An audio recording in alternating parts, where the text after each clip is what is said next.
এটাকে আমি এর ভিতরে আমি একটাকে ধরছিলাম, হ্যাঁ, ধরার পরে দেখি অটোমেটিক পায়ের ভিতরে পড়ে গেছে। এখন আমি কি করবো? এক পা ধরেছে আর আরেক পা তো লাগতে পারার উপায় না, তো বাড়িও নাই, পাড়া ছাড়ছে না। যেভাবে সাকিবিয়ান গ্রুপ আছে সেটা আপনারা কিন্তু ফেসবুকে আপনাদের একটা তোর গ্রুপ থাকে। এখন ওই গ্রুপ তো টাকাটা পালে, আমি তো টাকাটা পারবো না, না থাকতো আমি টাকাটা পারবো না। আমি জয়কে টাকা দিয়ে পালানোর জন্য গালু খাওয়াবো না, আমি কি দেওয়ার জন্য তোকে টাকা দিয়ে মানুষের গালু খাওয়াবো না? ঠিক আছে, আমি মাসে 10,000 টাকা করে বিশেষ করে 6-7 জনকে পাঠাবো নাকি? আমি তো সেটা করবো না, মাসে 70,000 টাকা কেন দেবো আমি এইসব মানুষদেরকে?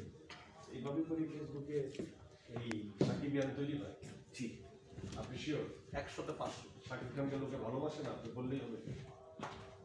তুমি এই দেখো মনে করো যে তুমি এখান থেকে বলো যে 10 জনকে তুমি এখানে ইন্টারভিউ করো না, তুমি নিজেই তো এখন বলবো একটাকে তো ক্যামেরা অফ করে বলো আরেকটা, ঠিক আছে, এমনই পাবে না, আমি ক্যামেরার সামনে পিছনে বলতে চাই না, না, তুমি আমাদের দেশের অপরিহার্য সে। হ্যাঁ, তাহলে আজকে এফডিসির অবস্থা কেন? এফডিসির অবস্থা তো অনেক নায়ক নেওয়া দরকার, সেটা তো আমি সব সময়। হ্যাঁ, তুই সব সময় তাহলে আজকে তুই সিনেমা হল প্রায় 60 সাকিব খানের কি একার দায়িত্ব নিজের ক্যারিয়ার ঠিক করে? তাহলে বড় কেন? তাহলে বড় কেন তোমরা? বড়াই করো কেন? না, তোমরা বড়াই করো কেন? আপনি প্রযোজক, আপনি আমি প্রযোজক বলি যে আমি তো নতুন শিল্পের কাজ করি, তোমরা বড়াই করো কেন? যে যাকে নিয়ে বড়াই করবা, সে যদি ইন্ডাস্ট্রিতে তার জন্য হল বন্ধ হয়, ইন্ডাস্ট্রি অবস্থা খারাপ হয়, তাকে নিয়ে বড়াই করা উচিত।